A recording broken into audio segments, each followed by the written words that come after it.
Om Mangalam Gurudevaya Devye Matriksha Mangalam Mangalam Bhakta Brindevyo Sarvalokaya Mangalam Om Stapakaya Chadarmasya Sarvadharma Sarupine Avatar Varishtaya Ramakrishna Yate Namaha Om Sara Shiva Samarambam Shankarachara Majamamashmaratara Prayandam Vande Gurum Paramparam Guru Brahma Guru Vishnu Guru Devo Maheshwara Gurureva Param Brahman Tasmai Shri Guruve Namaha Om Bhadrakali Namo Nityam Saraswati Namo Namaha Vera Vera Veranga Veranda Vidyasthanibhya Evacha Sri Ganesha Sharada Gurubhyo Namaha Hari Om Shri Hari Shri Hari. So very happy to meet you all again this week. We continue our discussion on the Devi Gita from the Srimad Devi Bhagavatam. And the last few weeks, we've been kind of the wind up before Ma's big appearance, which will happen maybe next Wednesday. The gods have to wait many years before they get Ma's appearance, so maybe we'll have to wait a few days. The devas have been doing tremendous austerities, and we're going through kind of a listing of the type of practices they were doing in the Himalayas in order to raise their consciousness and invoke the Divine Mother, to invoke her darshan, her audience of her, and so that they would be able to request the boon.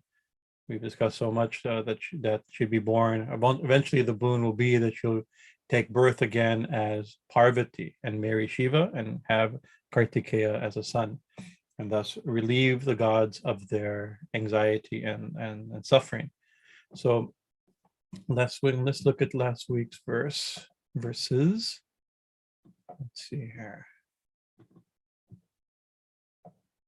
You can see this, Swamiji? Yeah, okay. I'm still insecure about what screen sharing and things like that. After all this time, I'm still not great at this. So what happened there? Go back here. So Vishnu and Lakshmi, along with all the gods, they went to the high peaks of the Himalayas. In this quiet place, they began to worship that supreme Shakti, known as Bhuvaneshwari. Remember, it said that she lives in Manidweep, in the jeweled island, which means the highest heaven where she lives. It's also a reference to the Sri Yantra, which means that she's in every living thing, at the heart of every living thing. The Sri Yantra and Devi Puram is also our body and the top of our head. So there's many levels of that. She's right here. We need to contact her. So the gods went to the Himalayas and began to do their austerities. So we just pick up these 2-3 verses. We're on verse 24 today. So we'll read the last couple. They all perform the Devi Yajna, the mother sacrifice, knowing well her ceremonial rites. They were trained in this or learned this. All the gods hasten to perform her ritual observances, defined as Puruscharana, right? Including the third day rite, O king. We talked a lot about the Devi Yajna in last week's verse. Some gods were fully absorbed in meditation, in samadhi. They were absorbed in samadhi. Some gods, while other gods were focused on her name, right? Nyāsa-parāyaṇa, right? Still others, kecit. Remember that kecit means some, and then others, and others, and others. Meaning that they're not all doing the same thing. Concentrated on her hymns, sukta, while others were intent upon reciting her names. And we saw a play of these two very similar spelled and very similar sounding words, pārāyaṇa and parāyaṇa. Parāyaṇa means to be focused with intention, and pārāyaṇa, like in the last part of this verse, is a type of recitation, of reciting a text, right? So nyāsa-parāyaṇa means we interpret it to be reciting a text from beginning to end of names, and most likely referring to like a Sahasranam type of text, right? Another type of text will be mentioned in the next verse. So it's good to show that there's different types of text practices being done. So, and we justified that the 1,000 sahasranamas because the Devi Bhagavatam, the parent text for the Devi Gita, has several sahasranamas, and the recitation of sahasranamas is an established practice within the Devi Bhagavatam itself. So, and one thing I was thinking a little bit my morning coffee, thinking about this kecit. Some were doing this, some were doing that. And last week we discussed that there's different qualifications of different sadhaks to do different practices. And I think that's the general understanding of these verses, that not all the gods are doing the same thing. Therefore they were trained in different practices or suited to different practices. And they also had different levels of spiritual understanding. So while they were as a group doing sadhana to invoke, to get a darshan of the Divine Mother to relieve their suffering, but the types of sadhanas we're doing shows that the different gods are doing different type of practices that they were doing for slightly different reasons, right? But we all may want, we want to see Ma, we want to love the Divine Mother, we want to see her, we want to connect with her, commune with her. But still, we get a bunch of people, like maybe our little group, enclave of sadhaks here in the high Himalayas, also known as Zoom, high in the Zoom Himalayas, where we're doing practices together and studying these things together. And we could say, well, what joins us together? An interest in Divine Mother, a devotion for the goddess, a wanting to practice and learn more about the goddess, right? But still, that's a general sankalpa, general interest. But still, each one of us is going to be different. Some will be some out of curiosity, some out of extreme devotion, longing for union with her, some with longing not for union with her, but to play with her, to love her, to experience her in a dualistic mode, right? Not with absolute union. Others may, maybe want to get a darshan or connection or a experience of the divine, of the mother goddess, so that she could solve other problems, not just the ontological problem of spiritual emptiness without union with her, right? It could be health problems, it could be political problems, the things we're seeing unfolding in the public sphere right now. It could be many reasons. We could be praying to the Divine Mother. I think that's a general understanding why the kecit. But what thinking also this morning is that also all of us, not careful what we say, but it's likely the case that most of us, at least, let's when wiggle room out of making absolute statements, right? May be complicated. We're all complicated, right? And sometimes our desires are our spiritual desires also desires are also complicated. We may want, right, union with her essential being. We may want knowledge of Brahman, her nature of Brahman. We may also want, right, her to solve our health problems or political problems or situation. We may also want, we may also be curious of the exotic other of the goddess that's so different from the culture and religions that we're raised in, right? So fascinating, right? That's also part. And we may also want power, right? We may also want prestige. We may want to be known as somebody who understands esoteric knowledge of the goddess traditions, So there could be many reasons. So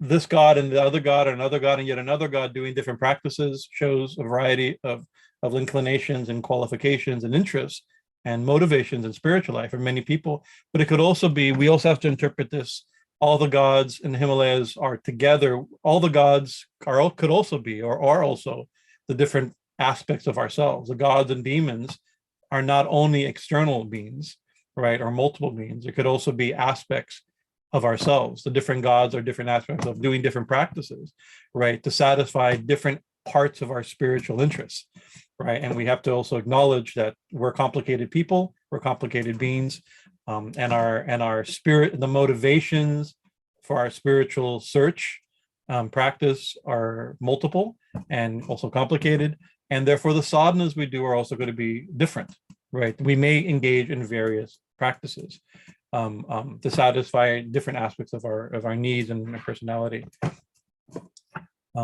Yeah. So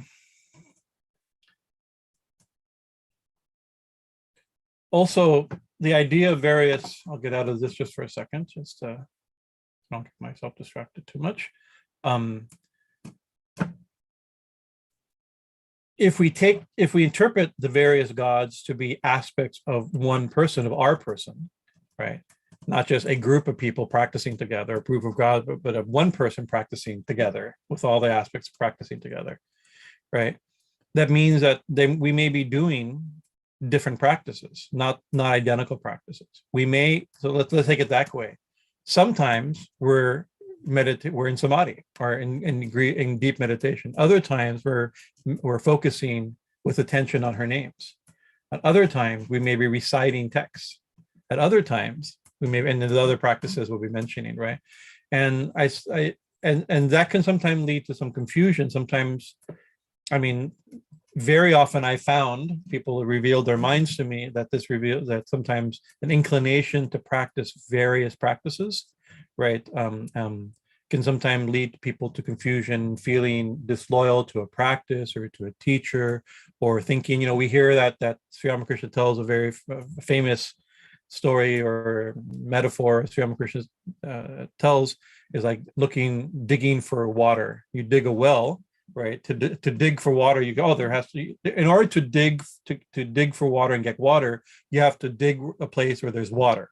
That's the first thing. So if there's water a place, and you have to dig, and you have to keep digging in one place long enough to get water. Because if you get discouraged and switch places and do something different, and you keep doing that, all those places you're digging may have water, but you haven't dug long enough and been committed to one practice or one technique or one focus or one bhava long enough to get the result. And that's Sri Ramakrishna said that, and that's, I think, true, right? So my own Guruji used to say, do not whimsically change your method of practice or your focus of practice, right? Not because it's wrong, right? Because the momentum and that you've gained in that direction will be broken. You'll have to start from scratch sometimes, right? And sometimes starting from scratch is not a bad idea. Sometimes something's not working, try something else, right? That's also true, right? But it's also true that, like, what the gods are doing, or what we're doing, if we're doing various practices like meditation and recitation and japa and kirtan and things like, and other practices that will be mentioned in today's verses, right? They may be, I sometimes think of it as not digging in different places, but digging in the same place. They're on the Himalayas, worshiping the goddess, right? They're digging in the same place using different tools, right? So sometimes japa, sometimes meditation, sometimes recitation, sometimes nyāsa, sometimes austerities, sometimes doing Devi Yajna, all the different practices that are mentioned, categories, types of practices, related practices, all. So I think sometimes this could also be interpreted as they were doing various practices, but they were not digging in different directions, right? They may have been digging in one direction. We can interpret it this way also. We may have various practices to dig in one direction. That was a stray thought this morning, fueled by nervousness and coffee, right? Not wanting to miss anything. Let's continue here. Okay. So today's verse today, Devi Gita, chapter 1, verse 24. The main translation on the screen is by C. Mackenzie Brown, right? Mantra-pārāyaṇa-parāḥ, kecit, kṛcchrādi-kāriṇaḥ, antaryāga-parāḥ, kecit, nyāsa-parāyaṇa. So again, kecit and parāyaṇa, these the same rhythm and words and playing. So still others are doing something else. Other gods are doing something else, or in part of the group, or the one person is also practicing various other practices. Let's see. Some were devoted. So mantra-pārāyaṇa. So in this previous word, it says nama-pārāyaṇa and nama-pārāyaṇa. They were devoted to meditation on names, as well as recitation, Parayana, complete recitation from beginning to end of names. So here we have the same word, just like nama-pārāyaṇa. Now it's mantra-pārāyaṇa. So now the fact that the same idea, that a full completion from beginning to end of recitation or reading or study of a full text, right? Pārāyaṇa, right?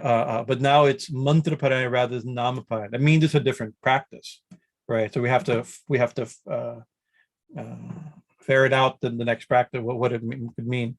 So, and I think part of the confusion comes is that we often use mantra and nama interchangeably, right? Or not carefully, right? Well, a nama, right, like the name of Kali or Shiva or Krishna or Ramakrishna, these names are in a certain sense also mantras, right? And so the method we use for nama japa or nama smarana or nama kirtan, right, chanting, repeating, remembering a name, is very similar to practices of mantra japa and mantra smarana, right? And mantra, so they're not identical. So generally the way we learned is that nama is less strict than mantra. Mantra has usually, almost always, strict yam niyama. It has its own rules and regulations for its practice, right? Nama is less strict. An example of this, we all know this famous Hare Krishna Maha Mantra, right? And it comes from a short, late Upanishad where Narada Muni asked Brahma, right? Oh, grandfather Brahma, or Father Brahma, what is a method in this dark age of Kali Yuga by which we can attain liberation and all the benefits, because there's so many defects? What is the method? And so Brahma says, this, I'm telling you, the 16 named mantra, it's 16 named, 32 syllables, and he gives it Hare Rama, Rama Rama, Hare Hare, Hare Krishna, Krishna Krishna, Hare Hare, the original form, right? These 16 words is and then he mentions one should recite this certain number of times. It gives a large number of times as a way to attain these high spiritual benefits, even in this dark age of Kali Yuga.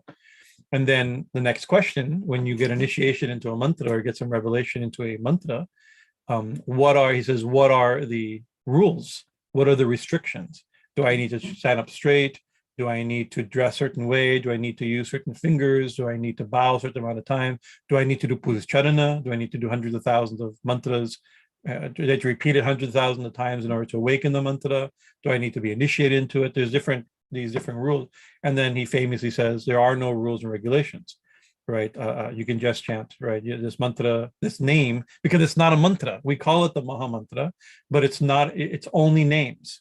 There's no, we mentioned the Mula Mantra in the tantric sense a few weeks ago, is like Om Namah Shivaya, Om Namo Bhagavate Vasudevaya, something like this, has a bija Om, a nama Vasudevaya or Shivaya, and a kriya, an action, right? So that's a classic mantra. But the Maha Mantra is only names.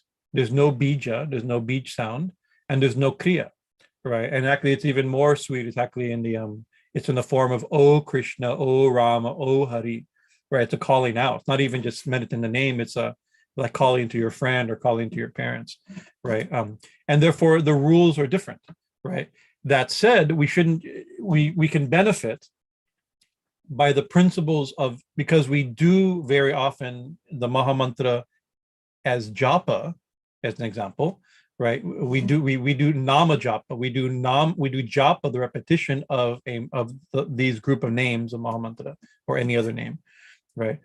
We can also benefit from the principles and rules of mantra japa, of doing japa repetition of a tantric or a Vedic mantra, right?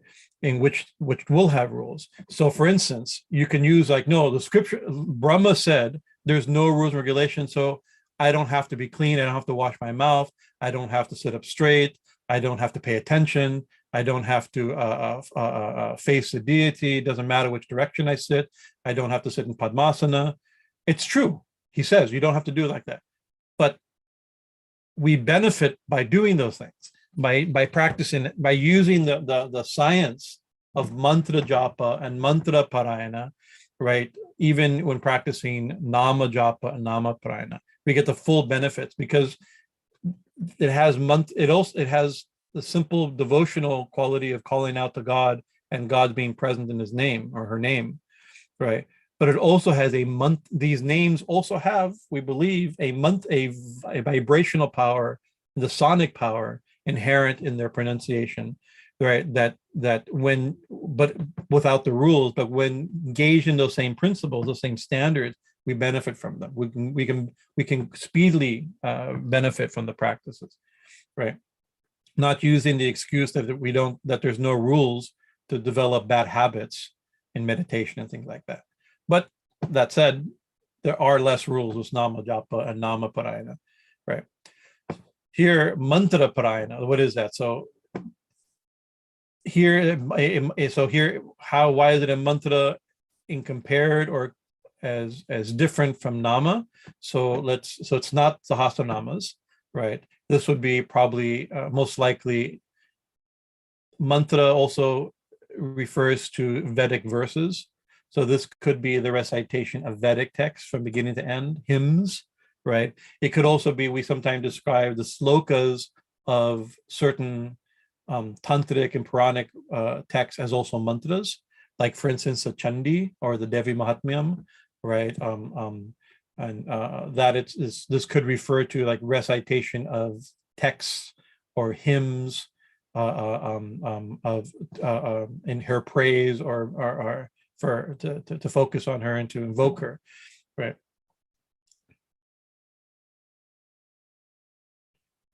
Right.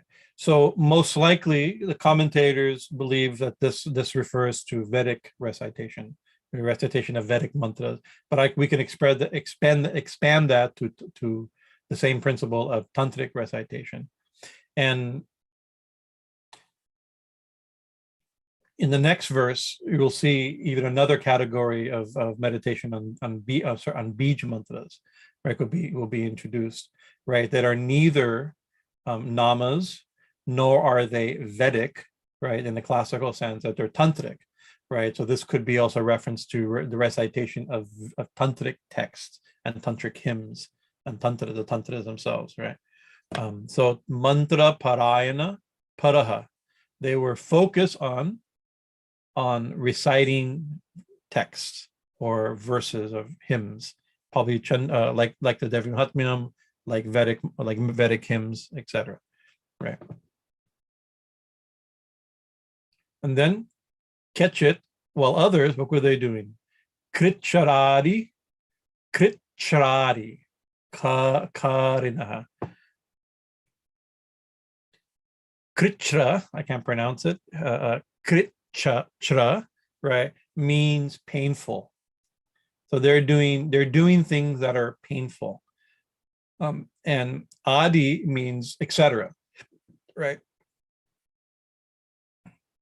Beginning with, right? Like so they're doing various practices, including painful ones, right?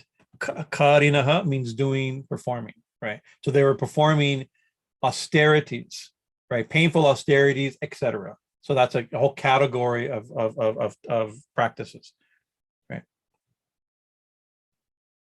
So that means in more common language, they were doing tapas, right? They're doing austerities. So this is, but not just tapas, there's many types of tapas. The reason I chose this picture of a beautiful painting of a yogi, a rishi, I forget which rishi from the original artist, the intention, but of doing, standing on one leg, right? This is an example of a kṛcchrādi-kāriṇaḥ, right? This is a painful, difficult practice, right? Not all practices are painful, right? And not all practices need to be painful, and not all austerities are painful, right? We'll mention shortly, the Bhagavad Gita mentions different types of austerities, right?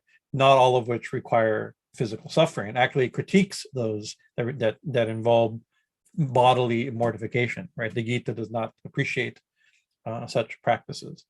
The tantras are more open to it, right? Doing more difficult tapasya, painful or austere, fierce austerities, right? And the Srimad Devi Bhagavatam is full of examples of God, both gods, rishis, humans, kings, and demons doing austerities, right? And the reason to do austerities is you're trying to get a boon, or you're getting some response, right, from the gods, right? So the purpose of such practices, and the perfect of, so all these things could be listed as austerities, right? Recitation of mantras, meditation, recitation of sahasranamas, of reciting of verses. All these are types of austerity, because each one has some you're going against. They're not always you're going against the norm. You're going against the natural tendency of the mind to sit straight when you want to slouch, right? To fast when you want to eat, right? To give up something, to give up meat, to give up grains on Ekadasi, to give up alcohol or drugs for a period of time during austerity, to observe brahmacharya, to observe celibacy during a period of your life or during a period of practice, or as a general principle in your life as part of your ashram. All these are types of tapasya, but not all of them are painful. So we have to look at what tapasya means. So the word tapasya, now I'm giving as the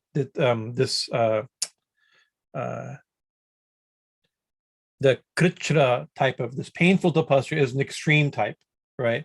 But it's a type, it's in the category of mortification or austerity. So we'll back up and discuss tapasya in general, and then we'll see where the type of tapasya they were doing fits into it, right? So tapasya, tapas, there's a related word of tapas and tapasya, that of heat, that which generates heat.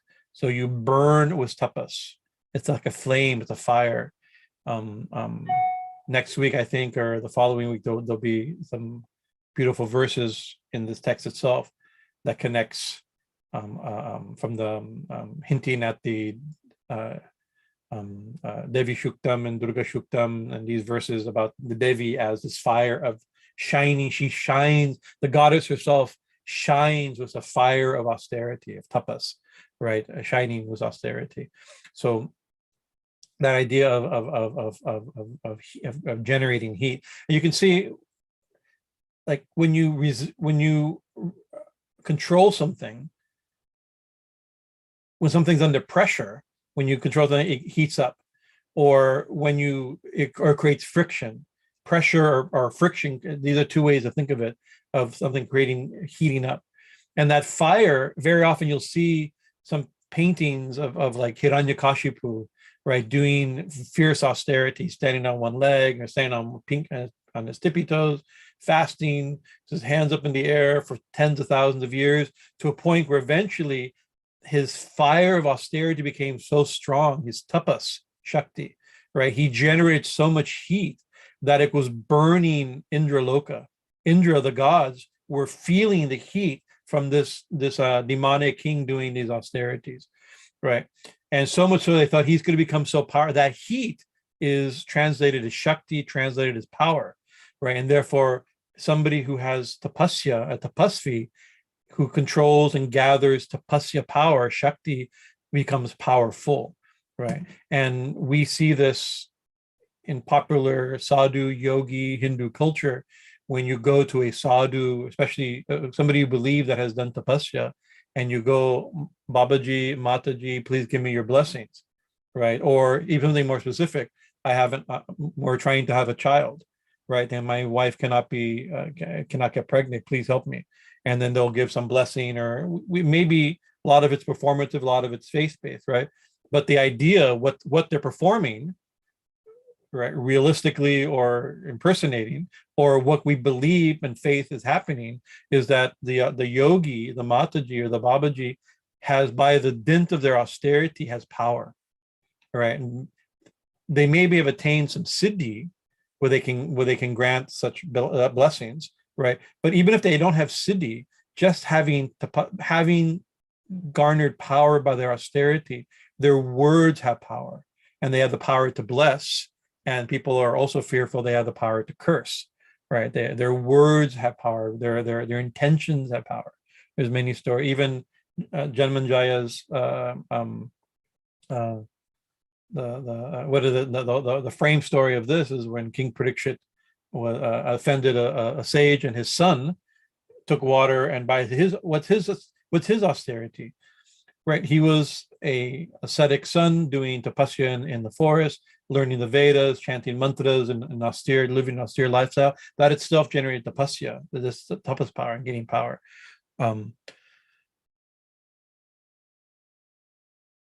So a simple, not definition, but swipe at it, we could say is a way of understanding tapasya is a voluntary, right, acceptance of difficulty, of sometimes bodily pains or mental pain, right, to achieve a higher or at least a specific goal, right, at a particular end of life, right, end in life. Ideally, spiritual realization, but not always. Sometimes people do tapasya for other reasons. And we'll read, if you're familiar with in the 17th chapter of Bhagavad Gita, we'll maybe, if we get to it, we'll share some of those verses. It describes different types of tapasya, and also some do it for spiritual realization, some do it in order for show, some do it in order to gain reputation and influence, right? There's all kinds of reasons to do something, right? So, but ideally, spiritual tapasya is done for the ultimate goal of spiritualization, however that's understood. There is a famous mantra I think about from the Rig Veda 9:83. Atapaha tarunadada mokshnute. Atapaha, right? Without tapas, right? He says without that pure and without tapas, purifying the body, without the body is tanu, right? Tanur, right? Becoming purified through tapasya, right? No goal in yoga is possible, right? Any spiritual gain is not possible. So some tapasya is going to be required, right? So being that we're looking at these verses not just as some story, an ancient mythological story about the gods doing austerities and getting the vision of the goddess, but maybe what we have to do to get a vision of the goddess, right? So maybe we don't have to do very painful things, but we may have to do some painful things. The thing is, spiritual life is not, it's very beautiful and exhilarating and exciting. It's also painful, right? We go through torture, we go through dark nights of the soul, we go through dry periods, but even if we're not going through dry periods, to do something, we're going very often against the movements of our mind. Sri Ramakrishna described it as swimming upstream. Sometimes spiritual life is swimming upstream, not going with the natural tendencies of the mind. And I think this is something I'm a little bit concerned, to be honest. Maybe it's for the ultimate good, but I'm concerned as a traditionalist, somebody trying to be a traditionalist as much as we can in the contemporary space, right, and time, where spiritual practice has been redefined to doing exactly what one likes to do, and exactly what the mind likes, right, as being natural, right? And natural is good, right? But the tapasya is doing something that the mind doesn't like to do, that may be even against our natural tendencies, right? And we're usually uncomfortable with that because that's not the trend of the time right now, right? So Sri Ramakrishna said that swimming upstream rather than swimming downstream. It's very easy to swim downstream. You almost don't have to do anything. You just don't do anything and you go downstream, right? To swim upstream is going to be difficult, right? And the other example Sri Ramakrishna gave, or at least M told it, talking about Sri Ramakrishna's teaching. I don't remember it in Sri Ramakrishna's mouth, but I have read it in people's reminiscences of M, the recorder, the Katamrita. He says that everyone turns the key of the lock in one direction, right? But the yogis come and say you have to turn it in the other direction to open this, and that turn the other way, we don't know how to do that. We've always done it this way, right? The instruction says do it this way. Our parents have said do it this way, but to do something the other way is sometimes difficult. to go a little bit against the tendency of the mind to control. We sometimes, with another term for tapasya, is sadhana. Sadhana is something you do to attain siddhi. Siddhi is an attainment, a goal, a difficult goal, and sadhana is that which you do to attain, practices that you do in order to attain the goal. And one who does such practices is called a sadhaka, or a sadhika or sadhaka, right? Somebody who practices austerity in order to attain a specific goal, right? You don't have to practice to go downstream. It happens naturally. You don't need to do anything, but you have to practice to swim upstream, right? If your goal is something upstream, you have to practice to go upstream, or maybe to get out of the river and hike up the bank, right? So so that's okay. I have them. I did put a few. So as spiritual practitioners, right, as sadhakas, right, and therefore in our little tiny ways as tapasvis, right, we have to be some sort of tapasvis. What are the practices that we can do? Maybe we don't have to stand on one leg like this, like the yogi in our picture, right? I've met yogis who stand on one leg, right? And of course, I don't think I could do it. I can barely stand on two legs at present, right? But I'm not inclined to that type of practice, right? I may be even disinclined to such type of practice, right? But I'm very careful not to critique those who practice things that are different than what I do, right? And asked a very famous yogi who had his hand in the air for most of his adult life, whom we got to meet once. I may have told that story already. A great tapasvi. When in an interview I saw online, I got to meet him finally, but online I interviewed somebody was asking, why are you have your hand in the air, right? And he says, it's the ancient way, right? This is the austerity practiced by yogis since ancient times, mentioned in the scriptures, right? So we can't dismiss these things, right? But maybe we're not going to do that, right? What are we going to do, right? Maybe our austerity is giving up meat, or giving up intoxicants, or it could be waking up early, or it could be sitting with your back straight for meditation. There's so many practices we can do. So we can look to a general list. There's a beautiful description of tapasya in the Bhagavad Gita. I mentioned the 7th chapter. The 17th chapter of Bhagavad Gita deals with various practices analyzed as per the gunas, the three, rajas, tamas, and sattva. And it mentions like there's worship is done in the three modes, right? The three gunas. Charity is done in the three gunas, right? And it also mentions, and tapas is done in the three gunas. So first it's going to describe, and a reason I'm emboldened to switch text for a second onto the Bhagavad Gita is because two reasons. One is that the Devi Gita lifts or repeats many, many verses from the Bhagavad Gita, not these specifically, right? But it shares a lot of theology and practice from Bhagavad Gita, from the Bhagavad Gita itself, right? So the two texts, although one is devoted to Krishna speaking here, Devi's into the Shakta text, where the Devi is supreme and the highest reality above Vishnu. It's a carrying perspective like that, but still it's pulling from the same category of philosophical and theological understanding, though, in many cases. And the second is that the Devi herself in the Devi Gita will describe many things in the three modes of nature, in the three gunas, including bhakti in rajasic bhakti, tamasic bhakti, and sattvic bhakti. And in the previous, like a few weeks ago, when we talked about the Devi Yajna, I read you a whole section from the third, I think, section of the Devi Bhagavatam, describing the yajna is performed in three ways: in sattvic, the sattvic yajna, rajasic yajna, and tamasic yajna, as well as one beyond the mental yajna, which is beyond these. And remember, we had a nice discussion on that. Based on these two reasons, that it's akin to the Gita, Devi Gita and Bhagavad Gita share many verses and tradition, as well as the theme of tapasya in the three gunas. We can look at what the Gita says about the three gunas. So I just copied the verses here earlier today, just before sitting down.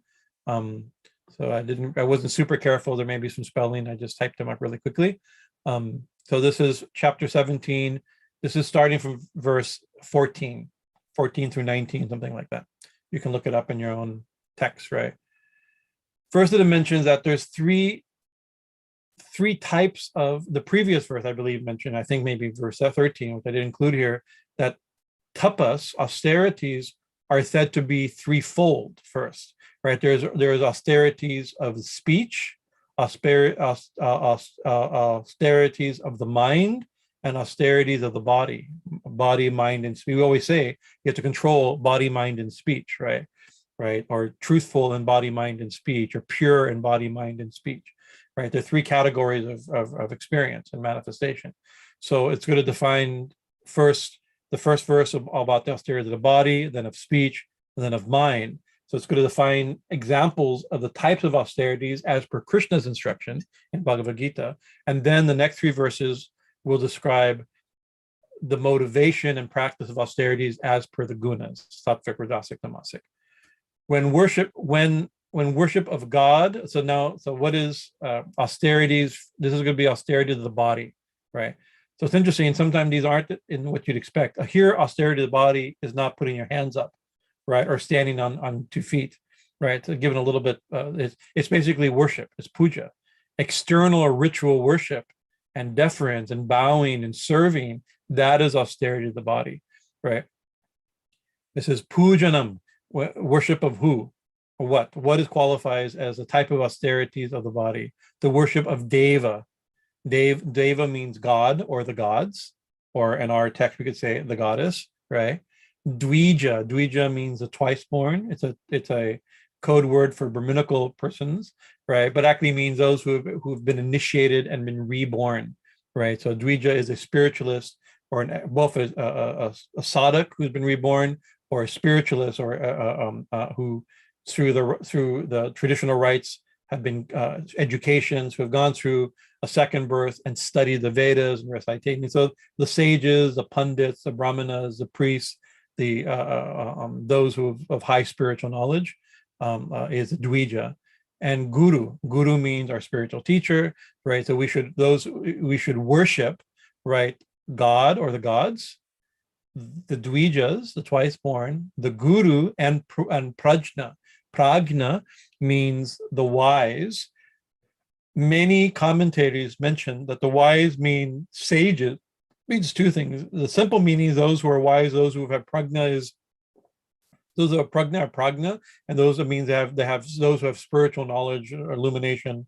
But here it could also has been interpreted to be our seniors, our elders, those who are older and more advanced than us, both in spiritual culture and education, as well as in age, means our ancestors, our parents, right, are the elders of our community. These are more mature, and therefore they're also prajna, right? So we by worshiping, serving the gods, the twice born, the guru, and the wise, or our parents and the like, that is austerity of the body. It mentions with the observance of cleanliness, saucham, right? So purity, ritual purity, personal purity. Arjavam, right? Arjavam means like simplicity, being simple. Brahmacharya, here translated as celibacy, but means sexual purity. According to that's different for a householder than for a monk, obviously, right? And ahimsa, non-violence, also different for a householder and a soldier, for instance, right? Or a sannyasi, right? But so non-violence. When worship of God, the twice born, the guru, the wise is done with the observance of cleanliness, simplicity, sexual purity and maturity, and non-violence, then this worship is declared to be austerity of the body. Puja and seva, that is austerity, tapasya of the body. And why is it tapasya? It is also difficult, right? Our nature may not be to obey and serve our parents, to obey and worship and honor our guru, or god of the gods, or the Dvijas, and like this, right? Or to be clean, or to be simple, or to be sexually controlled, or to be nonviolent, right? In action and word and speech, right? So this is also an austerity. What is that's called shariram tapaha. The sharira means dealing with the body. Next one is of speech. So what is austerity of controlling, austerity of the speech? And we can, all of us can practice, right? We can do this, right? Words that do not cause do not cause distress, that are truthful, right? Satyam, priya, pleasing, and hitam, beneficial, right? As well as swadhyaya. We have this term in the Yama Niyama list of Patanjali. Swadhyaya means it means self-study, but here it also means the regular recitation of scriptures, right? Of the Vedas and the scriptures, and of japa, and of self-reflection, study for the sake of one's own self-study. Study oneself, and to study as oneself should study, and the object of study should be oneself. That's why we recite mantras. That's why we study scriptures, ultimately to learn about our real self, right? And our real nature, right? That is considered austerity to speech. So speaking words, controlling means it's controlling what you say. Words that don't cause distress, that are truthful under all circumstance, that are pleasing and are beneficial. There's as well as the recitation of mantras and text. Parāyaṇa, nama-pārāyaṇa, all those things we've been talking about in the previous verses, right? That is austerity of speech. So there's a famous, I mean, it's a little bit of a memeified type of saying. I've probably seen it on memes, right? And I like comedic memes. I'm not fond of philosophical use of memes to express high philosophy and nuance and anything. But anyways, it's a good saying, but I don't know where it's originally from. But it says that you should, maybe I first heard it in high school or something like that, and it's attributed to like a Sufi saying or something like that. Everything's attributed to Rumi. I doubt it's Rumi, but let's assume it's Rumi. It says that before speaking something, right, it should pass through 3 gates, right? Is it true? First thing, never speak an untruth, right? So is it true, right? Is it kind, right? So you can pass the first thing, the first gate, truth. Is it kind? Another thing, you can speak unkind truths, right? I think you're ugly and you are ugly. That's an unkind truth, right? It's true, but it's an unkind truth, right?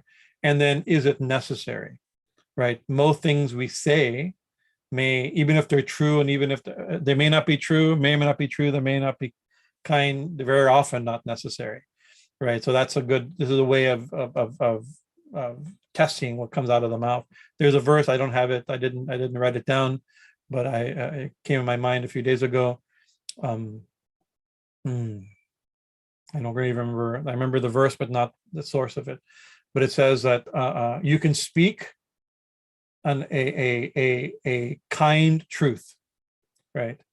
You should not speak an unkind truth, right? And you should absolutely never speak an untruth, whether kind or otherwise, pleasing. And never speak an untruth, even if it's pleasing. So you can see this would, following such rules, right, would drastically change. I can tell you personally, this is very difficult, right? I mean, maybe you've also if you're on social media, we have a desire. Our speech is not only through our mouth, it's through our fingers, right? We want desperately to have our opinion and to critique and to criticize and to make bold statements, like this. Naturally, we want to express ourselves, right? And I find myself, one of my many practices is I fight myself not to do that very often, because maybe it's not necessary and maybe not useful, right? Sometimes it is, in which case I think it's useful and necessary and kind and true. Sometimes we'll share something under very strict protocols. I go through a lot of strict protocols before I post something or share something. personally, right? But what was I saying? It's very painful not to. I have one of our close friends. He sometimes says he'll make a dramatic post or comment and then he'll delete it. He gets it out of the system without it actually. He pulls, it's like pulling the bow but not letting go of the bow, because once the arrow has been let go, it can't be taken back, right? So you have to be very careful. This is classified as austerity of the speech. Some years ago, I was under my sannyas guru's advice and blessings. We were practicing mauna. This is a practice of silence. Interestingly enough, it's listed as austerity of the mind in the next chapter. The next verse describes mauna as austerity of the mind, not austerity of speech, but we use this as an example, right? And for one day a week, not very long, one day a week, I even still have it. I haven't done it in a long time, but my chalkboard is still on my desk, as if I'm still going to practice it right now, right?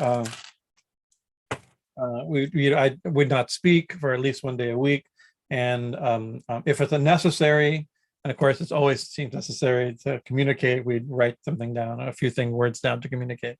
And I found it extremely frustrating. And why it's listed as an austerity of mind, the next verse, is because it actually awakens anger, right? Because my opinion, everybody's talking quickly, and before I get a chance to scribble down my opinion and my view on something, the topic changes. It's like, I didn't get a chance. I'm so accustomed to being heard, right? So it's very interesting to see, to control the speech, control the mind, control expression like that. And there's a reason for it also. When something is controlled, it gains power.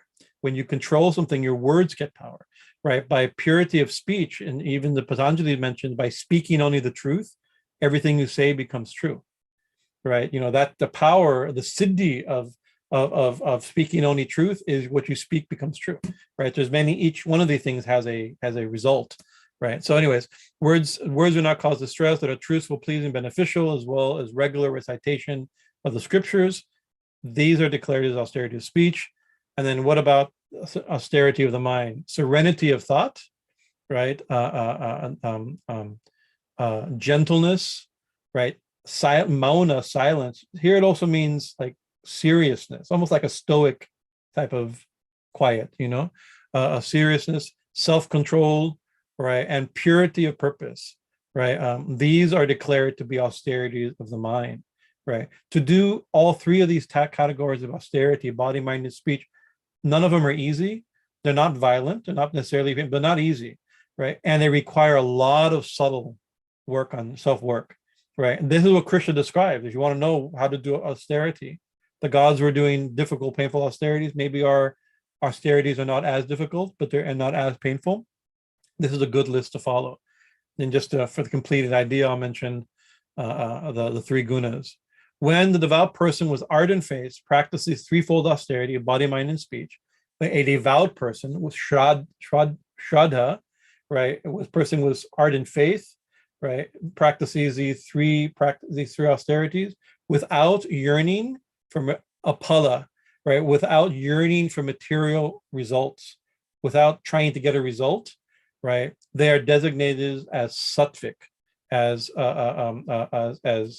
austerities, sattvic austerity, or in the mode of goodness, right? That's hard to do austerities without any desire, right? That's a strange thing. Why would you do anything without a desire? Right? Why would you do good without? Should you have a selfish desire to do good? Should you have a selfish desire to speak the truth? Should you have a selfish desire to be nonviolent? Right? You can see when you word it that way, of course, the most natural, it should be, you shouldn't have a selfish desire to be truthful, right? But you can be truthful with a selfish desire. You can practice anything with a selfish desire. People know, oh, look how powerful and truthful I am, or whatever it is. It could be all kinds of potential selfish desires, right? The next verse, verse 18, austerity that is performed with pride, right? For the sake of gaining honor or respect or adoration, is in the mode of passion or rajasam. And it mentions, same thing in the Devi Gita, when we read from the Srimad Devi Bhagavatam on Devi Yajna, we mentioned the Rajasic puja, Rajasic and Tamasic puja does not work. It doesn't give the proper results. So here it says the results of Rajasic sadhana, austerity, the body, mind, and speech, for the sake of gaining respect, honor, and adoration, right? Respect, honor, and adoration may come, right? But they will be is chalam and arduam. It is unstable, moving, all right, and transitory. It won't last. They're not stable. It's always moving, and they won't last. Such results will not last. Sattvic result lasts. Rajasic result, and then tamasic. Austerity that is performed with confused notions, by bewildered people, or all kinds of crazy things, right? And which involves torturing the self or harming others, right? This is why putting your arm up on or standing on one leg may be considered tamasic, right? In the mode of ignorance. But harming self, torturing oneself, you can see there's many austerities that are done with a type of self-loathing and self-hatred, or like, oh, I need to control my sex drive because it's evil, and there's nothing good in the body, right? There, I tell you frankly, there's nothing good in the even St. Paul prays, there's nothing good in this body, right? And nothing good can be found in this body, right? Anything good comes from my spiritual nature. So this type of could also be, I don't know if that's the healthiest attitude. The idea of the body is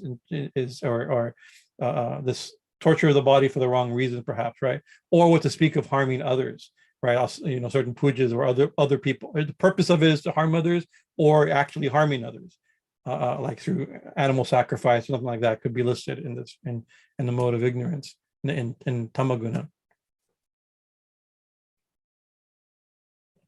What do I have here? So the point of all that is, right, when we want to practice, this is a good place to start. Unless you have very specific practice involved in mind, with a very specific goal to which you learn from a text or from a guru or saint or family tradition that you do this practice to get this result, right? Or it could be fasting, there could be some special puja. There's all kinds of specialized pujas, right? There's Satyanarayana puja, there's 16 Monday vrat, there's all kinds of different things of fast. There's the Kadasi vrat, there's Pradosha vrat, there's all kinds of fasts and practices, special mantras and parāyaṇa that are done, types of austerities that are done in order to please Shiva or to please Vishnu, please Devi. And the Hindu calendar is full of such practices where men will do certain fasts in order to protect their children. Women mothers will fast in order to protect their husband or their children, and all kinds of things like this. These different austerities with different purpose, right? But as a general rule, we can take the practices, austerities of the body, mind, and spirit, body, mind, and speech, right, as a place to start.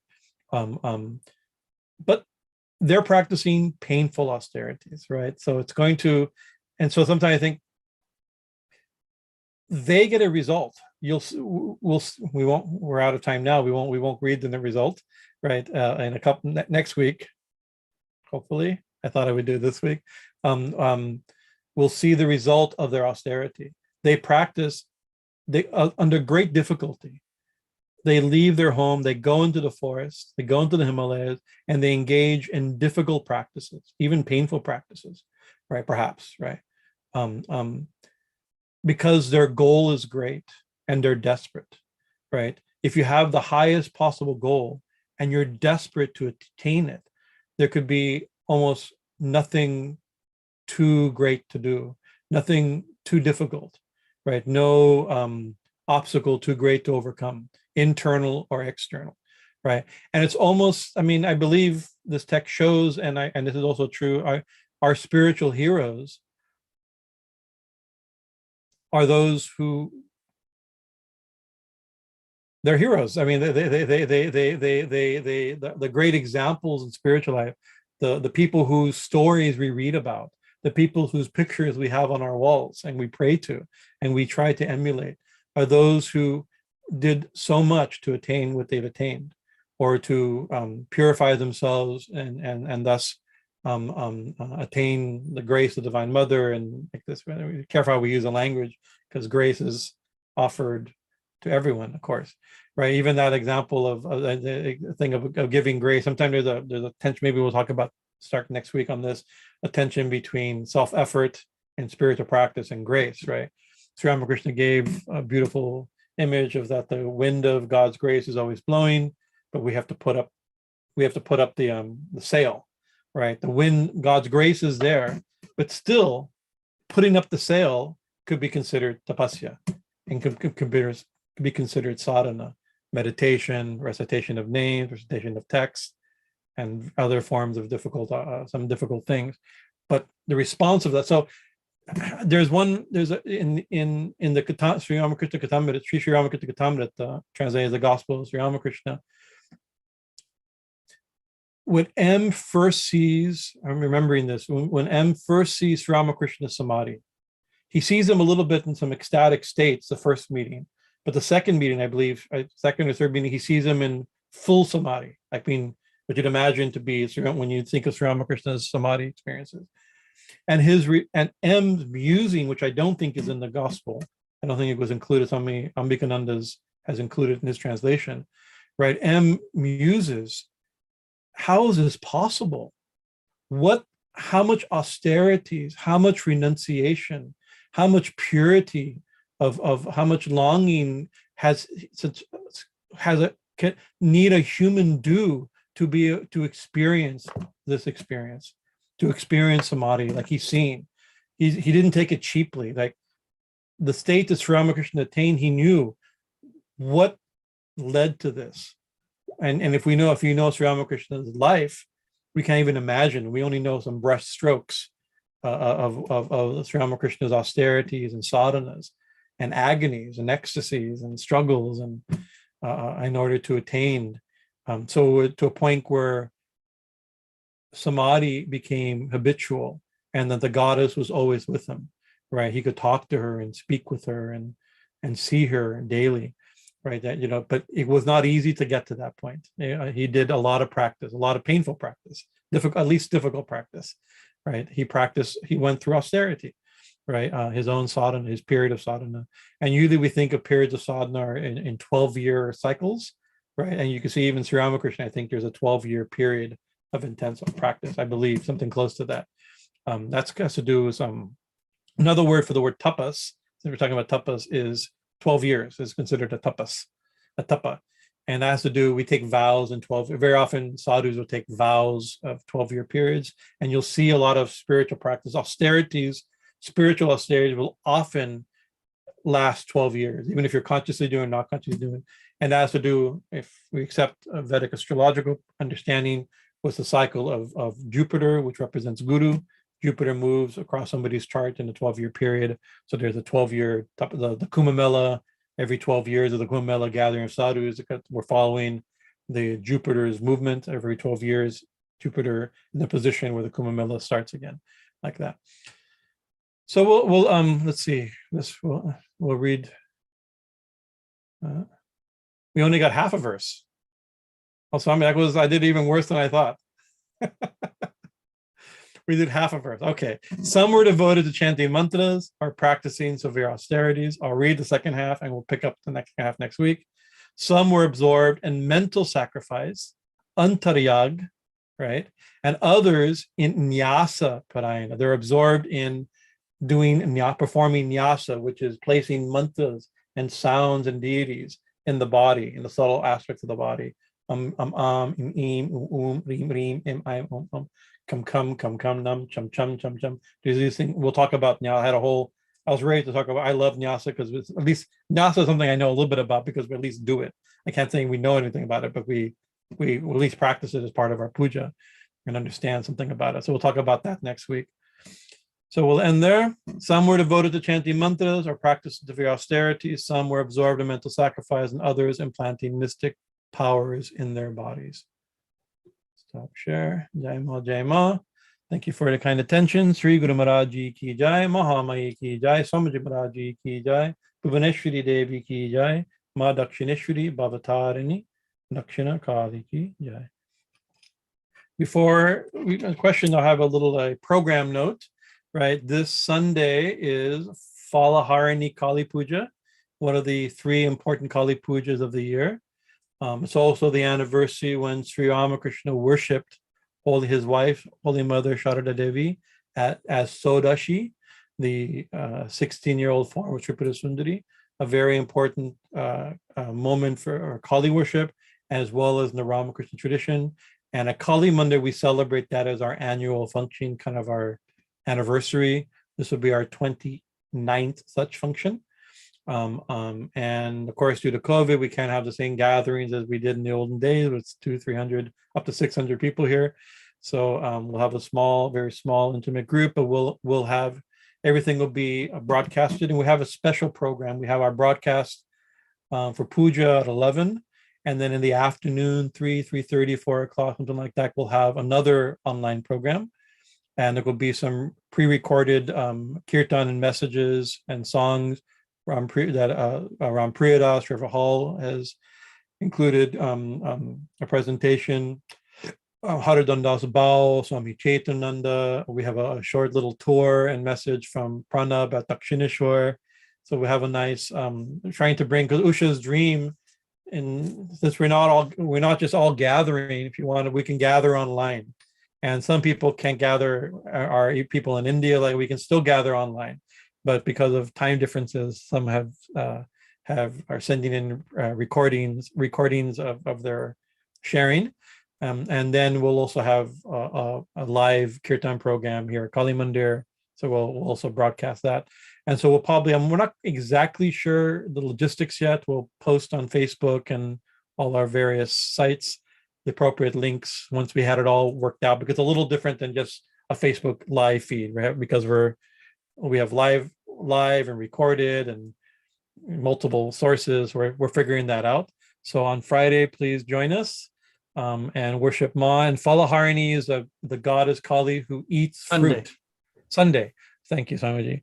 Phala Harini is the one who takes the fruit of our actions, right? So this is a day that we can offer the fruits of our sadhanas, fruits of our spiritual practices, both good and bad. We offer the fruits of everything to Divine Mother. It's a form of Kali that literally eats fruit. There's a beautiful story about that, but there's no time to tell that beautiful story. All right, any questions or comments?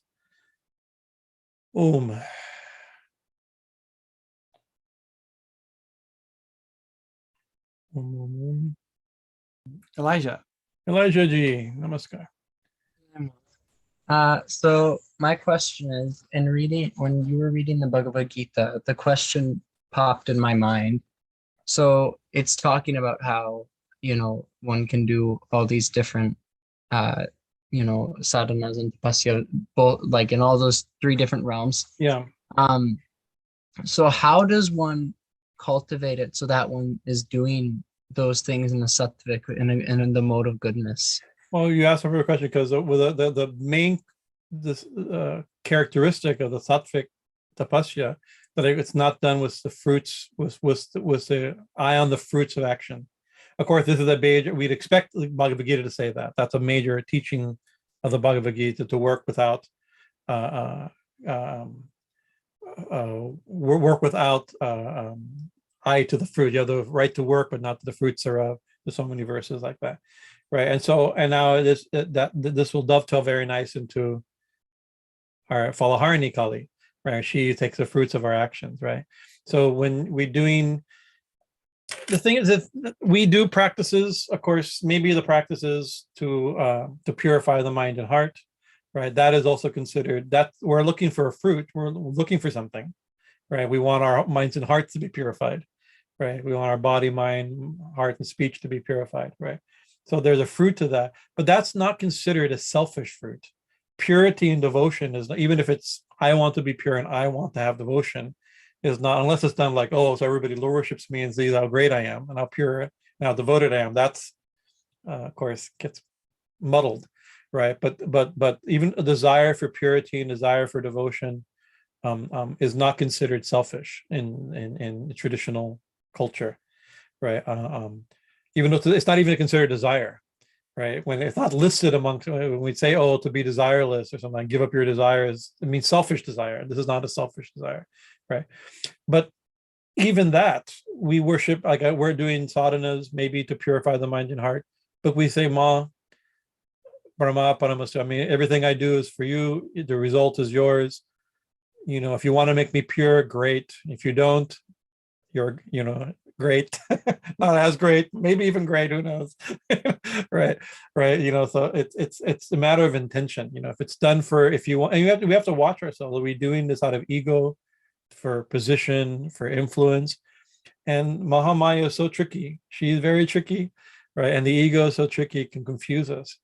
There's a wonderful, maybe if I can find it, maybe I'll share it. I'll put it on the student page, a quote from Swami Shivananda, right, where he says that the mind is the ego so tricky, it makes even good things the cause of our downfall.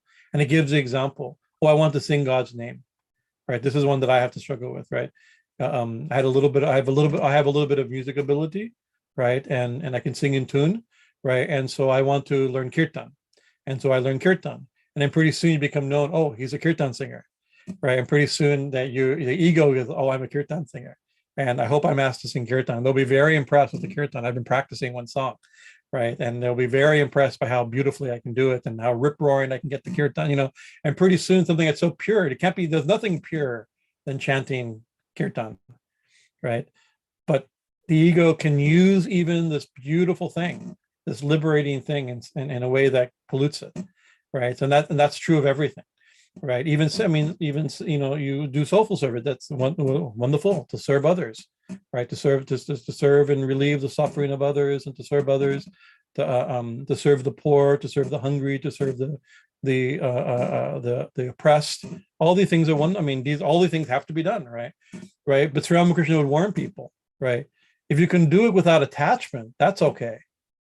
Right. But it's really hard to do without wanting people to know, oh, look how generous he is, or how compassionate he is, or how much he's given in charity, how much he's done, or less, or said at least, about the social issue or something like that. We present ourselves, and of course this is even more accentuated as we curate our own profiles online, to advertise like this.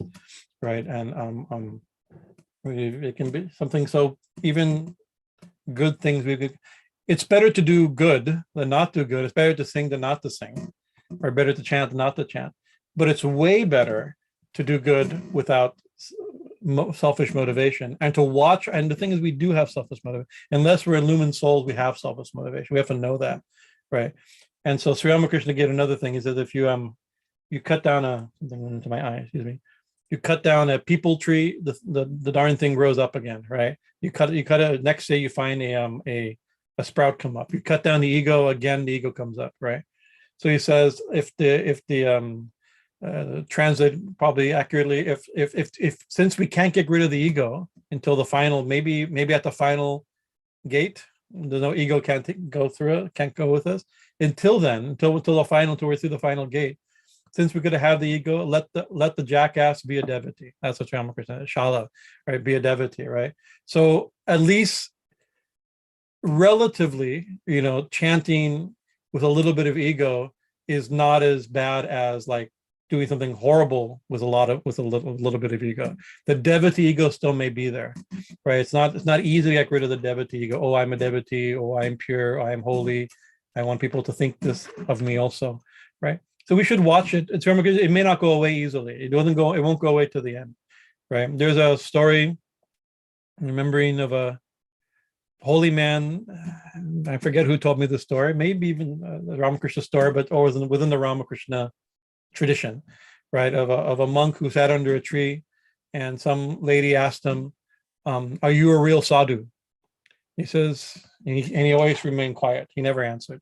And again, "Are you a real sadhu?" He never answered. Until finally he died, or was dying, and his body was wrapped up in a cloth and was being carried to the cremation ground, right? And the body passed by that lady in the story. It's not a teaching story, not a historical event, right? That the dead body of the monk stood up, or sat up, and address that woman. He says, yes, I'm a real monk, and laid back down. You don't know until you're through the gates. You don't know what until the very end. You don't know, right? So I think we have to let the bastard be, let the jackass be a devotee. The ego is going to be there. Let it be a devotee, right? But a devotee is always conscious that not to be very watchful, right? To and not to let the selfishness and ego get in the way or get in control. And part of it is the Brahmadapanam is offering, even if it's vocally, even if it's intentionally, if it's not heartfelt yet, we say, like on Sunday, follow Harini Kali Puja Ma, take the fruits of my sadhanas, take the fruit, whatever, I have the right to work, not you are, the fruits are yours. You do what you want, right? I'm not attached to them. Even if I'm really attached to them, just saying that has an effect. It creates a new samskara, right? And also lets, it's like if, we let it go, right? Even if we let it go and then it's still in our hand, I guess that's okay too. Anyways, hopefully that's helpful. Guruji, I'm reminded when you were talking about doing things and that subtle wish for recognition comes in. I'm reminded Thakur himself delineating between the sattvic, rajasic, and tamasic devotees. He said like the sattvic devotee does his japa and his gayatri under the mosquito net, and everyone thinks he's sleeping, and he does it, and then everyone's like, oh, he must have had a bad night. He hasn't gotten up yet.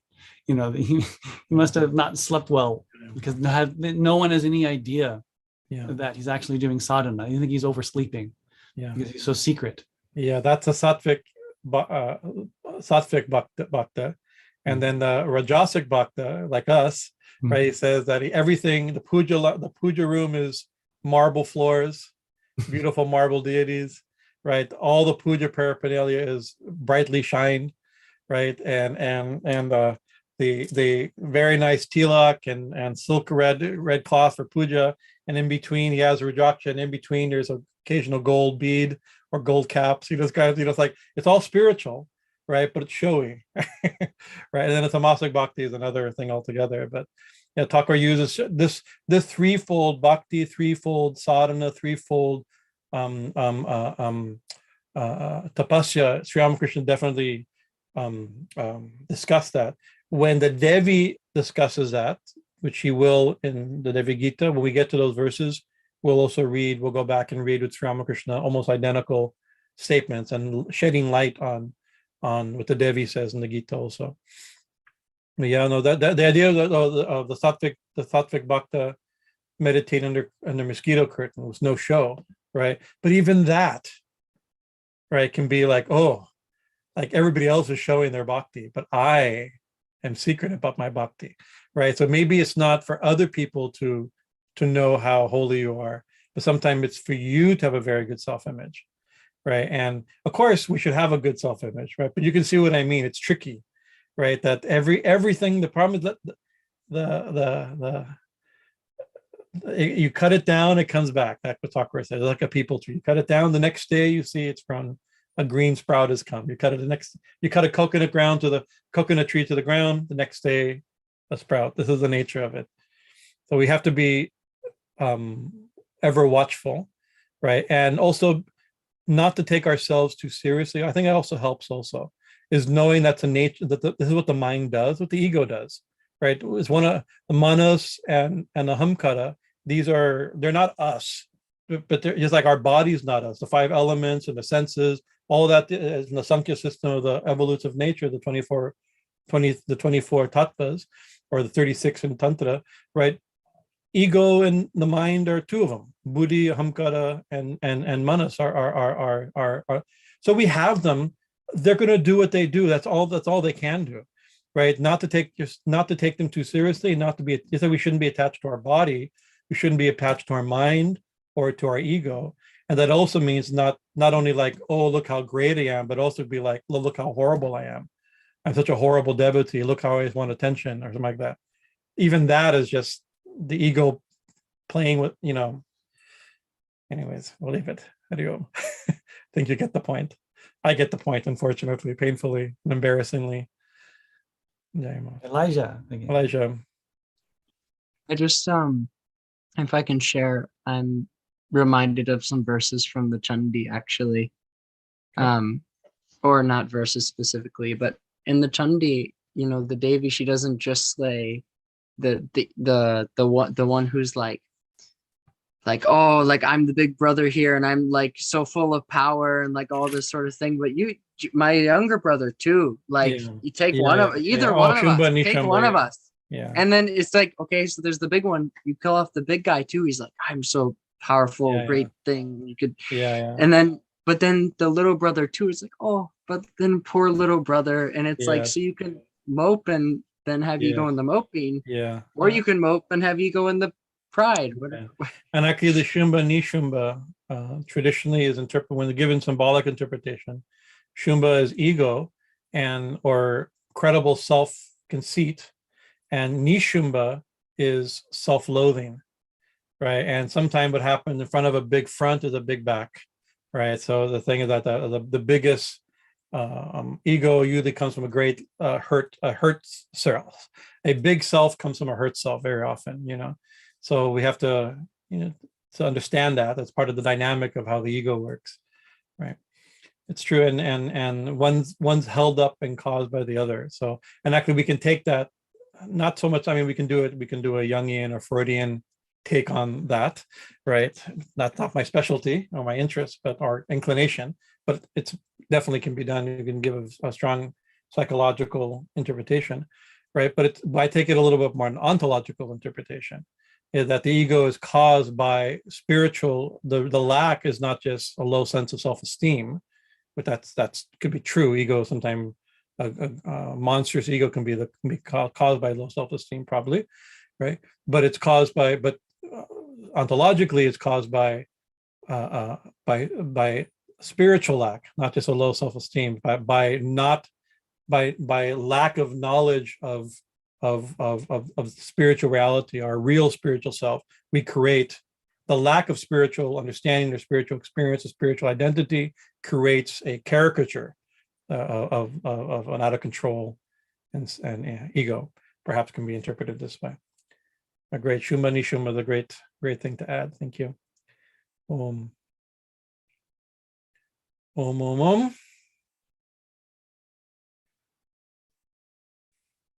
Okay.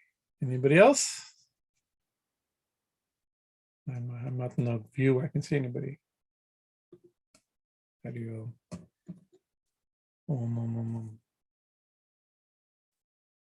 So very, very good. I'm thinking I was going to do more verses. I did less verses. I did half a verse. So eventually next week we'll talk about the word nyasa only, you know, we'll do one word at a time perhaps, but it's nice to go through these things, you know.